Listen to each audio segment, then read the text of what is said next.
Executive education has undergone a number of changes. The way I tend to think of it is that we've moved from a world of vitamins to aspirin, right? What I mean by that is, it used to be that you would send people to a program at, a business school that you worked with as a company, and it was just sort of a nice to have, right? But increasingly, companies are looking at top business schools to help them solve headaches, to solve problems, to generate the kind of support and the kind of organizational capabilities that they need to take their strategy in a new direction, to innovate, to serve customers differently, to weather the storm. So we've increasingly become strategic partners for our corporate clients, accompanying them on their journeys. The traditional design for an executive program was sort of Monday morning to Friday afternoon. We'd spend the last couple of hours thinking about takeaways, things that you take with you to the office, and that's not an optimal way for adults to learn, really for anybody to learn, right? And so what we tried to do is to use technology to embed learning. We still meet face-to-face, but maybe only for a couple of days at the end of the journey. We kick off live virtually, form a cohort, develop some skills, and then people apply them on their job, and we connect again and we debrief, and we see what's working, what isn't, and then we do that again. And we might do this a couple of times until we perhaps meet in person somewhere, right? And so that means that the intensity of learning varies over time, but everything that you learn is applied and contextualized on your job. So there's no more need to have takeaways at the end because you've already been applying much of what we've been talking about during that learning journey.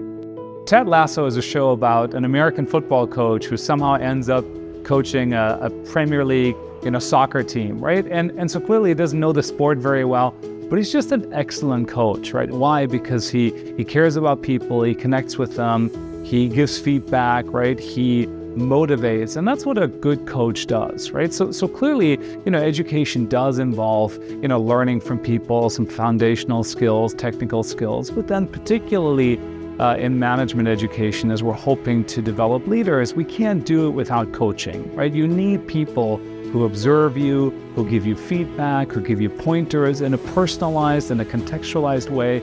So, I think coaching is a really, really important component of any impactful learning journey. We must use technology to enhance learning, to personalize learning, and there are just so many different tools out there, whether it is video conferencing or on-demand, bite-sized, learning, post-program nudging, where we can send you some messages and say, hey, are you actually applying some of this? How's that going? And then there are really sort of, cool futuristic things like virtual reality or holograms. And, we have to find the right use cases for them. It's never about the technology as such. It's about what does it enable? What kind of new, impactful learning experiences are facilitated? And I just, think that there are just so many opportunities for us to take our passion for education, for pedagogy, our subject matter expertise, and make it more impactful by leveraging these tools. We're doing a lot more with technology.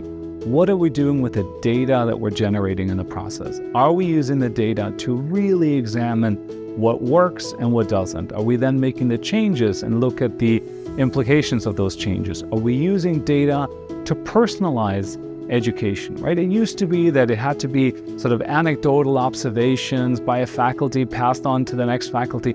Now there are digital fingerprints everywhere, and we can use that data to actually take learning to a new level.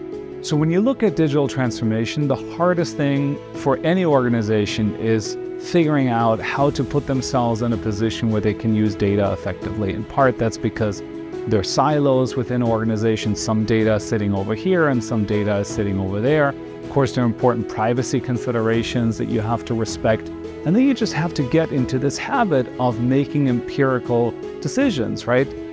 Yes, your intuition, your experience matters, but at the same time, look at the data and see what the data says, right? And so I think, we're a little bit behind in sort of linking up our admissions data and our careers data and what actually happens in the program and, feedback from, different sort of touch points. And as we start bringing that data together, I think it's going to open up all kinds of new opportunities.